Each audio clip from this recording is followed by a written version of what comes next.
Today we'll be taking a look at one of the most insidious heretical threats, the Alpha Legion.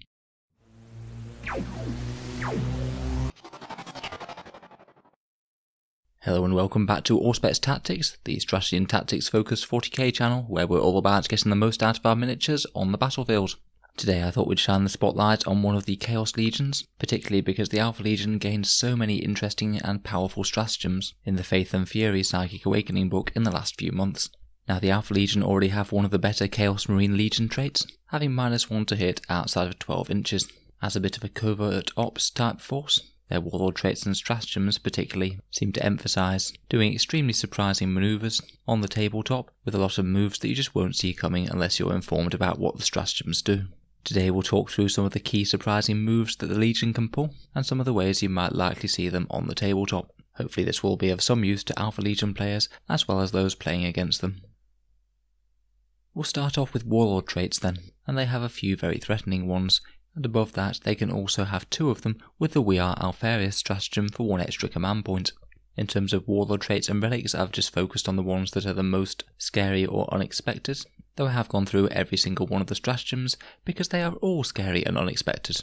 The first Warlord trait is Clandestine. This Warlord trait adds an extra -1 to hit to an Alpha Legion character. Usually this is a fair bit underwhelming when it's applied to the majority of Space Marine characters, but Chaos tend to have access to some slightly bigger stock characters, namely the Demon Prince and the Lord Discordant.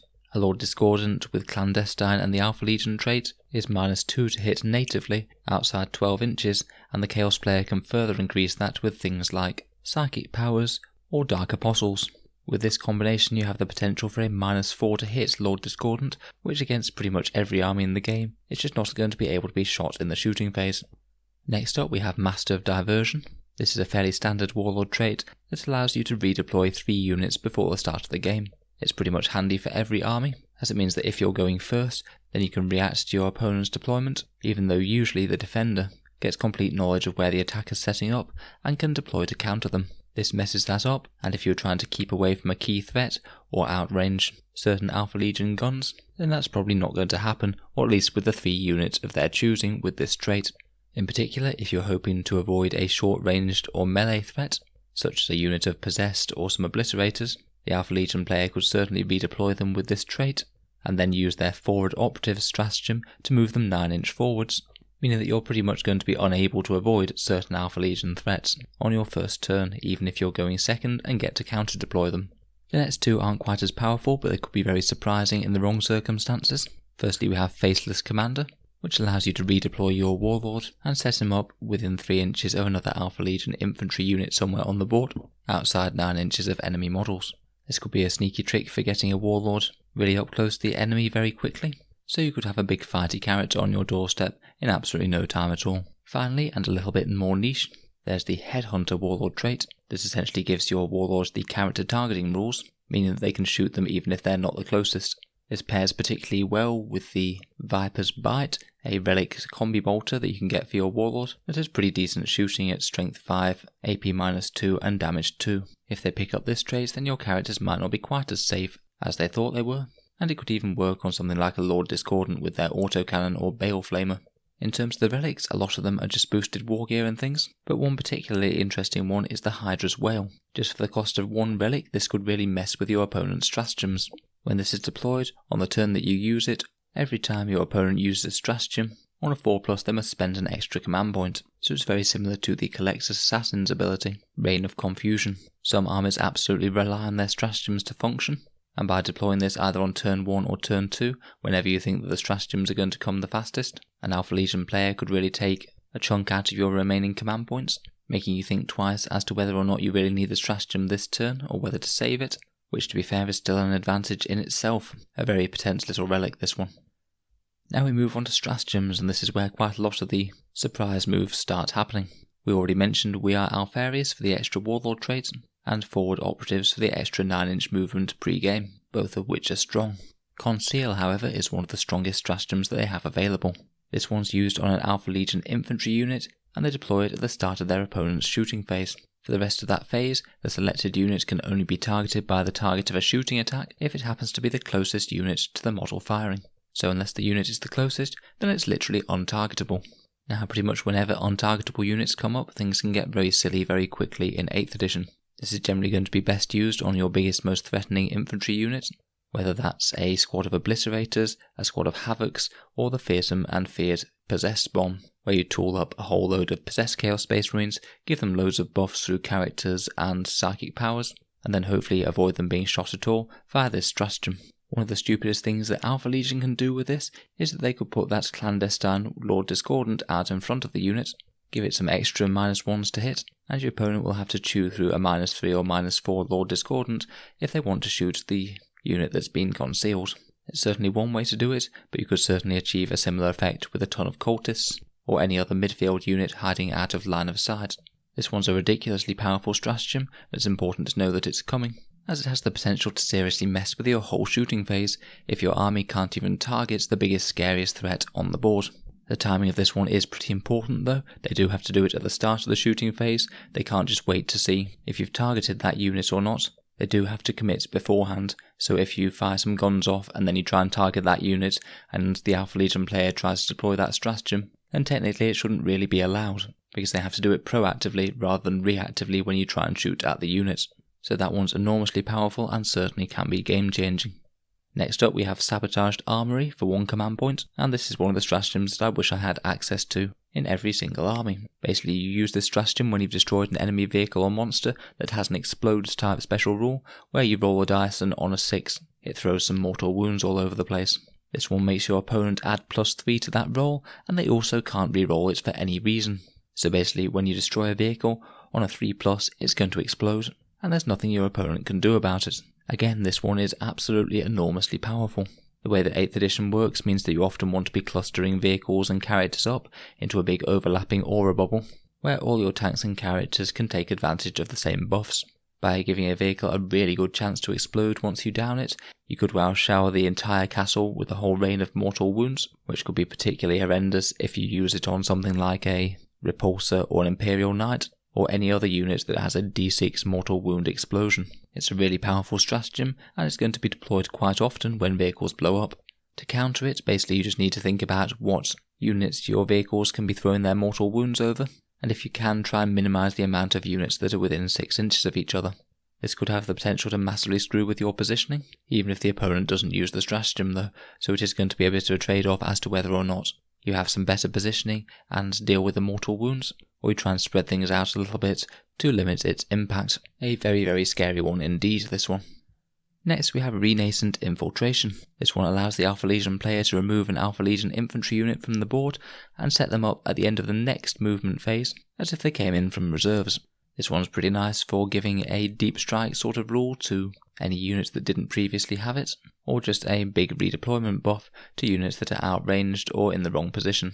Could be particularly handy on things like chain cannon havocs, maybe units of obliterators that's deep struck and killed its initial target, maybe getting some melee threats up close and personal such as Khorne Berserkers, or perhaps just moving some cultists around to get them on objectives. There's a lot of possible plays with this one, though it does have the trade-off of that unit being inactive in Deep Strike Reserve for a turn, so there are costs and benefits. Just one thing to bear in mind though, that you're unlikely to be able to keep an Alpha Legion infantry unit out of the game for more than a turn if you're too far away from them. Next up we have Ambush.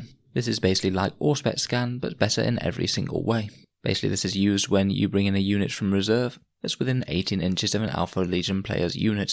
The Alpha Legion player can then choose to shoot that unit with their units at the cost of 2 command points, and unlike Auspex Scan, it's 18-inch range, so it's longer, you don't have the -1 to hit penalty, so it's got better damage output, and furthermore it can be used on vehicles as well.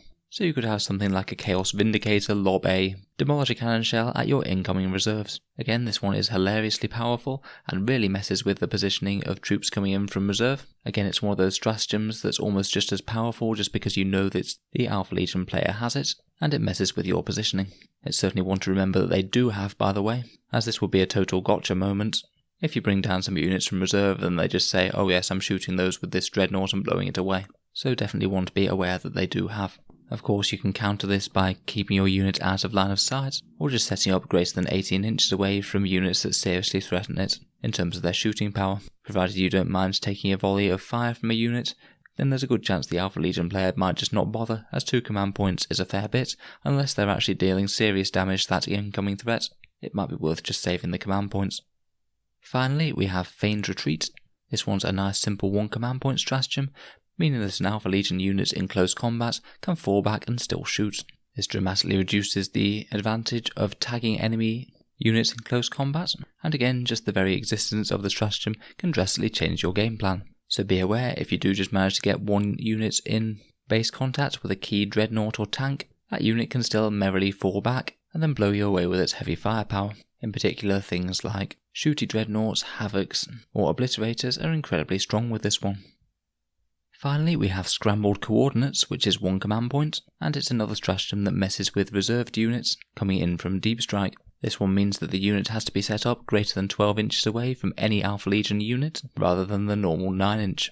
Now, this isn't a very big deal against some armies, particularly ones who don't care about actually being within 12 inches to try and get a charge out of reserve, or get rapid fire 12 inch weapons in optimal range of their targets. Against deep strike melee threats, it is absolutely killer though, as unless they have another rule that allows them to move closer to the enemy, it means that they just won't be able to make a charge that turn. So this could be hilariously brutal on things like Blood Angels deep striking infantry, or any unit that wants to come in from deep strike and has a threat range of 12 inches that they want to be in, such as those Raven Guard Assault Centurions with a boosted flamer range that want to be getting right up close and personal, for getting the flamers in range and also making a charge, or maybe Tempested Scions that want to drop a bunch of plasma into the face of the Chaos Marines and melt them.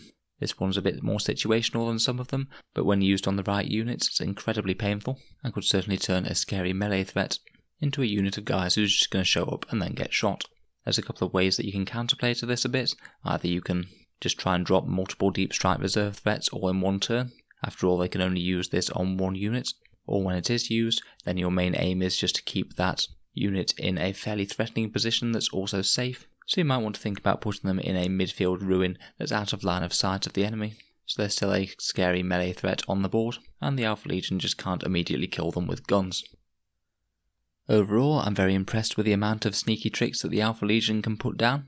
They have a couple of good Warlord traits and relics, but these stratagems really are ludicrously strong in the right situations, and certainly have the option to keep a slightly superior force reeling when deployed to their best potential. Hopefully now we've discussed through a few of them though, then you'll know a little bit about what's coming. In particular, a lot of opponents don't tend to talk through exactly every single stratagem they could use, just because there's so much information, and knowing about the existence of these is pretty important, so you don't just do something very stupid halfway through the game, not knowing that they could deny your deep strike charge or immediately shoot you when you come in from deep strike, for example. So I'm hoping I've helped a little bit there. I could do something similar for some of the other Chaos Legion tricks, if it would be of interest to anyone, so please let me know down in the comments below if that would be helpful. If you've enjoyed the video, feel free to subscribe to Auspex Tactics for more 40k content every single day. And if you have been enjoying my content, please feel free to support me on Patreon to help keep these videos coming every day, as well as letting me focus on make videos. There are also some exclusive Patreon videos, such as seeing some episodes early, and my own list and tournament reports whenever I go to events. If any of that's of interest, then please check out the link down in the description, and a massive thank you to all my supporters who help make this channel possible. Thanks very much for listening, and Hydra Dominatus.